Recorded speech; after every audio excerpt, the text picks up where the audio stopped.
За та бүхэнд энэ өдрийн мэндийг хүргэе. Өнөөдөр би та бүхэндээ жига идэвхжүүлж бактерийн талаар товч танилцуулгыг хүргэе гэж бодож байна.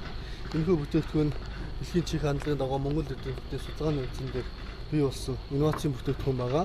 Бүх бактери дагуулж байгаа нэм бактерийг нөхөн жолны хэрэгслийн нөхөн жолны лагийн хэмжээг багасгах, үнэргүй болгох, илүү төрлийн хүний биед халдварлах өвчин вирусыг дарж урдсан хэрэглэх юм ач холбогдолтой бүтээгдэхүүн байгаа. Тус бүтээгдэхүүн энэ жил 5 литрийн савлгаатай хэрэглэхэд хэлбэр мөн түгээхэд хэлбэр ийм болсон бүтээгдэхүүн байгаа.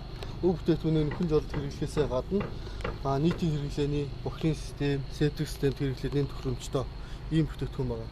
За уг бүтээгдэхүүнийг одоо би хэрэглэж шийдвэрлэе. Бидний хийсэн судалгаагаар нэг гэр хорооллын дундаж нөхөн жолонд 5 литр бактери хийхэд амьдрах хоног болон үйлчлэх хүрээний хувьд нэм төхөөрөмжтой гэдэг юм судалгаа гарсан байгаа. Тийм болохоор та бүхэн эхний удаадаа бол 5 литр явж хэрэглэж үзээрэй.